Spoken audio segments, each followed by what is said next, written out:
কবিতা শুনতে এসেছেন, কবিতা পড়তে এসেছেন, কিংবা সাহিত্যের অন্যান্য শাখার বিষয়ে কথা বলতে এসেছেন, তাদের সবাইকেই আমি শুভেচ্ছা জানাচ্ছি।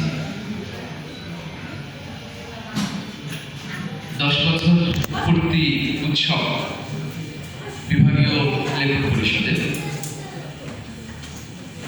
আমি বিভাগীয় লেখক পরিষদ যখন 10 বছর আগে গঠিত হয়, সেই উদ্বোধনী অনুষ্ঠানে আমার থাকার সুযোগ হয়েছিল। আর 10 বছর পর এসে এই সংগঠনের সাংগঠনিকভাবে এগিয়ে যাওয়ার যে পথ পরিক্রমা, সেটা প্রতি বছর প্রতিদিন দেখে দেখে এসেছে এবং এটি এখন বলা যেতে পারে যে সংগঠন হিসেবে একটি পরিণত সংগঠন। আমরা কবিতা শুনছিলাম, কবিতা ছাড়াও বিভিন্ন রকম আলোচনা শুনছিলাম। আসলে সাহিত্য নিয়ে কথা বলা, নাকি সম্মেলন নিয়ে কথা বলা, নাকি সাহিত্যিকদের সংগঠক হয়ে ওঠা নিয়ে কথা বলা, এগুলো আসলে সাহিত্যের তো অনেক মাত্রা, অনেক কথা বলবার।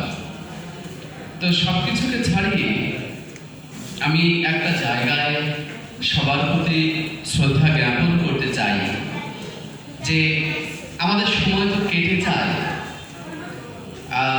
কোনটি ভালো লেখা, কোনটি খারাপ লেখা, এটির মানদণ্ডের ধরনও তো বিভিন্ন রকম। রবীন্দ্রনাথ ঠাকুর বলেছেন, আমার এই চেতনার মধ্যে পান্না হলো সবুজ, চুনি উঠিল রাঙা হয়ে, আমি চোখ ফেললুম জ্বলে উঠল আলো পূবে পশ্চিমে।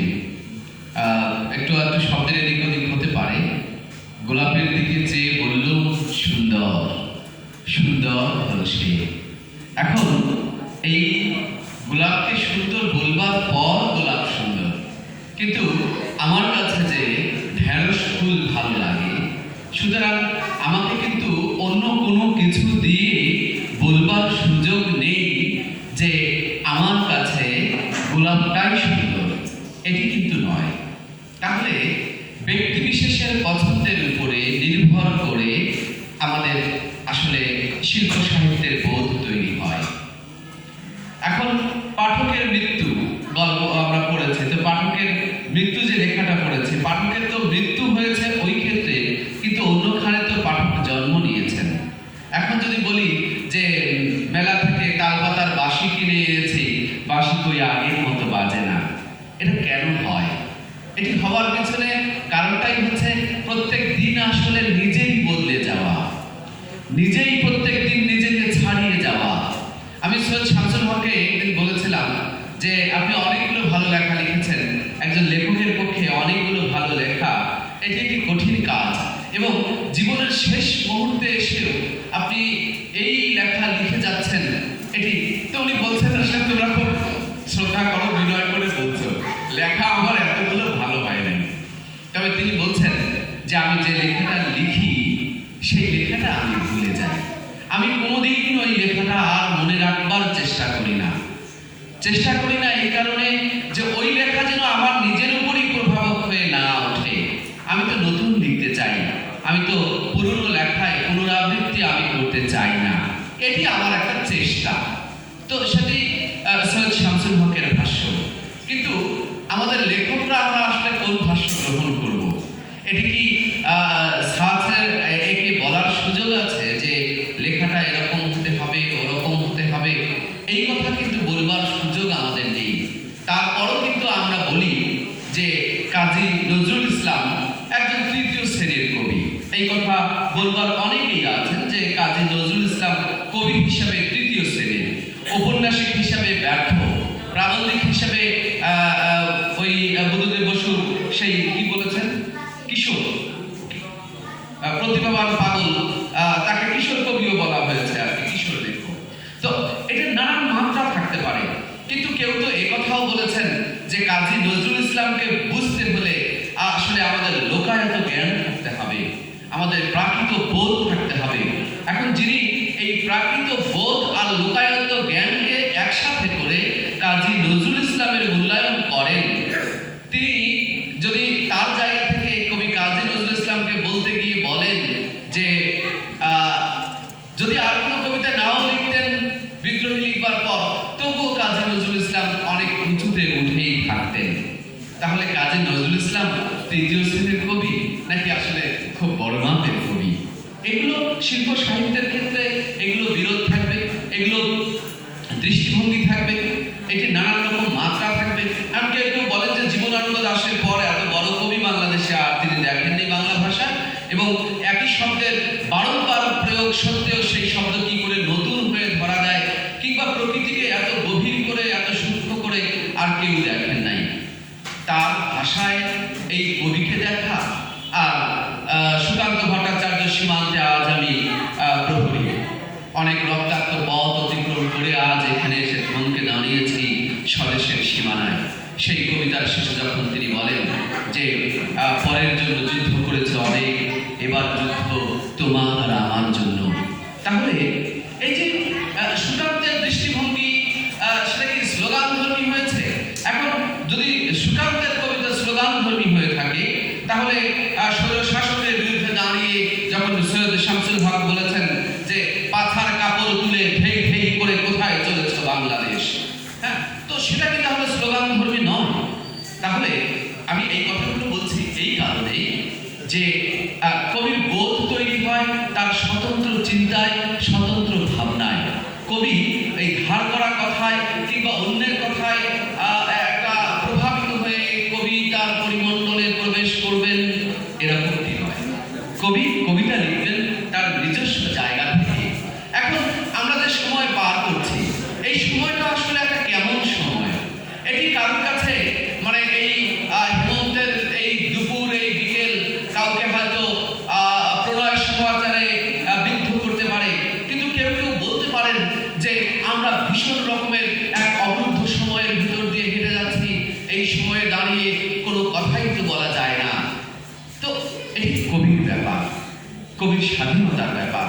আমরা জানি যে পাকিস্তানিরা যখন এখানে আষ্টে পৃষ্ঠে আমাদের উপর খড়গ হস্ত উত্তোলন করেছিল, তখন ছোট গল্প যে আছে, ছোট গল্পের ফর্ম বদলে গেছে, তার ভাষাহীন গল্প হয়ে উঠছে, কিন্তু একটা প্রতিবাদ সেখানে থাকছে।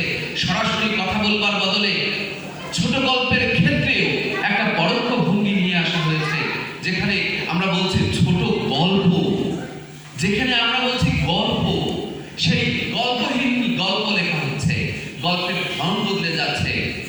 আমরা যদি কমল কুমার মজুমদারের গল্পের কথা বলি, তিনি গল্প লেখেন, গল্প ছেড়ে ফেলেন, উপন্যাস লেখেন, উপন্যাস ছেড়ে ফেলেন। তিনি তার গোলাপ সুন্দরী একটা উপন্যাস আছে, তার চরিত্রের নামটা বদলে গেলাম, সেখানে বলা হয়েছে বিমল বোধ হয়, বলছেন বিমল অন্যত্র কেননা সে সম্মুখে বিলাস, হ্যাঁ বিলাস অন্যত্র কেননা সে সম্মুখে। তো বিলাস অন্যত্র কেননা সে সম্মুখে, এই কথা বলবার পর পাঠক একটা ধাক্কা খেয়ে তার লেখার ভিতরে ঢুকতে হয়। শওকত আলীর উপন্যাস পড়তে হলে একজন পরিশ্রমী পাঠক হতে হয়। আখতারুজ্জামান ইলিয়াসের শেষ করতে হলে সেই উচ্চতায় উঠতে হয়। কিন্তু আমরা সবাই কি সেই উচ্চতায় ওঠা পাঠক? আমরা কি সবাই সেই উচ্চতায় ওঠা লেখক? আমরা সেই উচ্চতায় ওঠা লেখকও নই, সবাই সেই উচ্চতায় ওঠা পাঠকও নই। কিন্তু আমরা তো প্রত্যেকটা দিন, প্রত্যেকটা মুহূর্তে, প্রত্যেকটা সেকেন্ডে আমরা তো সিঁড়িতেই থাকি, আমরা তো উঠবার সিঁড়িতেই থাকি। তাহলে সিঁড়িতেই যদি থাকি, মানুষ কখনো চূড়ান্ত জায়গায় উঠে বসে থাকে না, সব সময় মানুষ সিঁড়িতেই উঠে থাকে। সেই সিঁড়িতে আমরা উঁচুর দিকে উঠছি নাকি নিচের দিকে নামছি, এটি হচ্ছে আমাদের ভাববার বিষয়। আমরা সাহিত্যকে রসাস্বাদনের জায়গাকে প্রাধান্য দিয়ে আমরা আমাদের সাহিত্যের পথ পরিক্রমা বিনির্মাণ করব, নাকি আমরা প্রধানত দায়িত্বের বোধে সামাজিক দায়বদ্ধতাও আমাদের গুরুত্বপূর্ণ হয়ে উঠেছে, নাকি আমার কোনো লেখায় সামাজিক দায়বদ্ধতা খুব প্রকট হয়ে উঠুক আর কোনোটায় আমার হৃদয়ের কথা প্রকট হয়ে উঠুক। হৃদয়ের কথাও কিন্তু কম সামাজিক দায়বদ্ধতার জায়গা থেকে বলা নয়। তো সবকিছু মিলে বক্তব্য দিলে অনেক দীর্ঘ কথা বলা যায়। আমি আসলে এখানে এসেছি যে জন্য, আমি এখানে মাসুদুল হক ভাই আছে, আমি আসলে মাসুদুল ভাইয়ের বক্তৃতা শুনতে আমি দিনাজপুরে এসেছি। এবং আমি আরো বলি, আমি কিন্তু বলি যে সেটা হচ্ছে এখানে বসে বলছিলাম যে কবিরা যখন কবিতা পড়েন, মানে তিনি নিজে একটা কবিতা লিখেছেন, নিজে সেই কবিতা পড়ছেন, এর চেয়ে আর দারুণ দৃশ্য কি হতে পারে?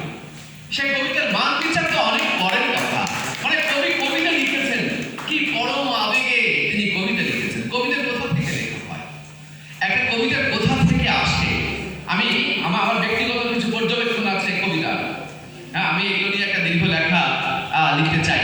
সেটি হচ্ছে কবিতা কোথা থেকে লেখা হয়, কবিতা কি করে একটা ভাব কাঠামো তৈরি হয়। সেই ভাব কাঠামো আমি সকালবেলা মাসুদুল ভাইয়ের একটা কবিতা পড়ছিলাম।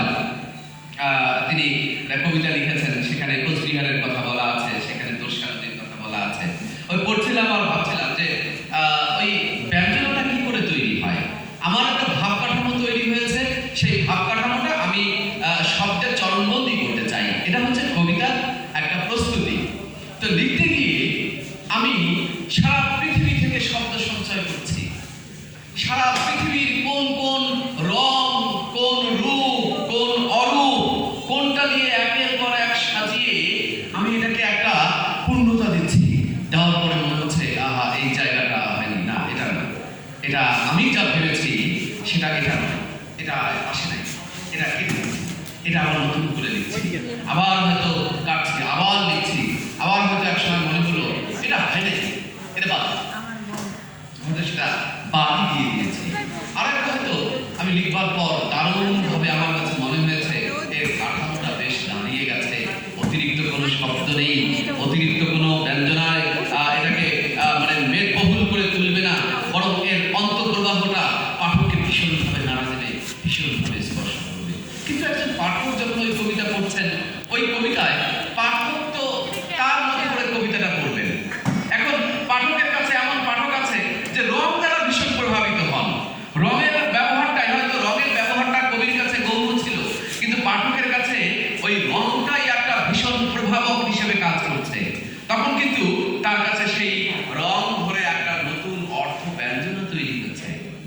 তাহলে এখন সেটা কি কবির ব্যর্থতা? না, কবির ব্যর্থতা নয়। একটা বিমূর্ত ছবি দেখে আমরা তো অনেক রকম ব্যাখ্যা করতে পারি, কিন্তু বিমূর্ত ছবিটা আমাকে টানছে কিনা।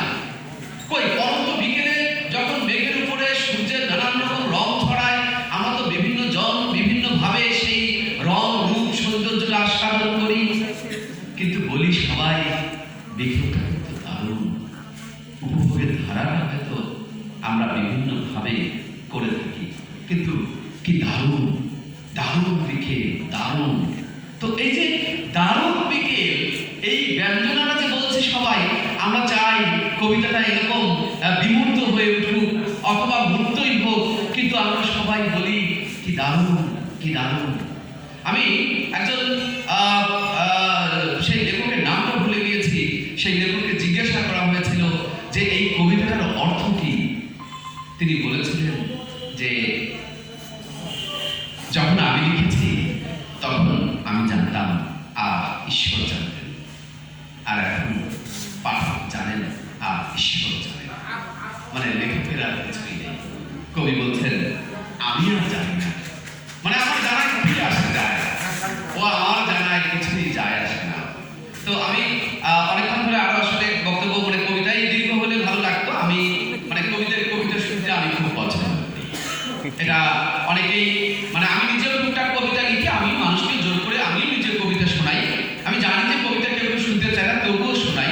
কবিতা যিনি লেখেন তার কাছে কবিতা শোনানোর একটা প্রবণতা আছে, এটা যে কবির মধ্যে নেই আমি জানি না, কিন্তু আমার কাছে মনে হয় যে এটা কবিদের একটা পবিত্রতম প্রবণতা। কবিতা লিখেছি, এটা আবেগ দিয়েছি, একটা যত্ন করে তৈরি করেছি। এটা শোনাতে চাওয়াটা তো একটা কবিতাই তো শোনাতে চাওয়া। মানুষ কত কিছু শোনাতে চায়, মানুষ বদনাম করে সময় কাটায়, অমুকের সমালোচনা করে। কবি সেসব চায় না, কবি কবিতা নিয়ে একটু আলোচনা করতে চান, দুটো কবিতা শোনাতে চান, এর বাইরে কবিরা কিছু চান না। কবিরা হচ্ছেন, একজন এখানে বলছেন যে এই কবিতার শুরুতে একজন উপস্থাপক আপনি বললেন যে এই কবিতা শুনলে স্বর্গে যেতে পারে, চীনের একজন দার্শনিকের কথা উল্লেখ করে বলছেন। তো আমি অনেকক্ষণ বলেছি, আর বলতে চাই না। আর আমি মাসুদুল ভাইয়ের কথাটা বলছি এই কারণে, অনুষ্ঠানে তো এসেছি, কিন্তু ওইটা আমার একটা সত্য বাসনা। আমি তাকে বলেছি যে সারাদিনের অনুষ্ঠান, আপনি যখন কথা বলবেন, সকালে কথা বললে আমি সকালে আসবো, বিকেলে কথা বললে বিকেলে আসবো। আমি ব্যক্তিগতভাবে মাসুদ ভাইয়ের পাণ্ডিত্যের কাছে খুবই শ্রদ্ধাশীল, আমি খুবই শ্রদ্ধাশীল। তার এই শিল্প, সাহিত্য, সংস্কৃতি, রাজনীতি, এই আমাদের সমাজ ব্যবস্থা নিয়ে তার যে বোধ বুদ্ধি, তার যে লেখনী, তার যে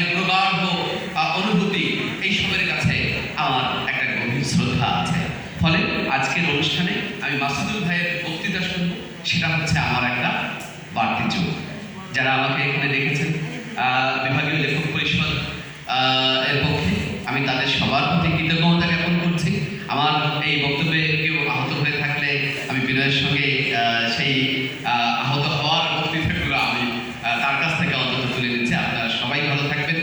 আমরা আসলে এমন একটা বাংলাদেশ চাই যেই বাংলাদেশের জন্য 30 লাখ মানুষ রক্ত দেয়নি, শুধু জীবনটাই দিয়ে দিয়েছে। আরো লাখ লাখ মানুষ রক্ত দিয়েছে যেই দর্শনের জন্য, যেই রাজনীতির জন্য, যেই অসাম্প্রদায়িক বাংলাদেশের জন্য। আমরা সেই বাংলাদেশটাই চাই। এই অর্ধশত বছর পরে এসে আমরা বলতে চাই, মুক্তিযুদ্ধের চেতনার বাংলাদেশই হোক আমাদের প্রত্যয়। ভালো থাকবেন সবাই, ভালো থাকুক আমাদের এই বাংলাদেশ।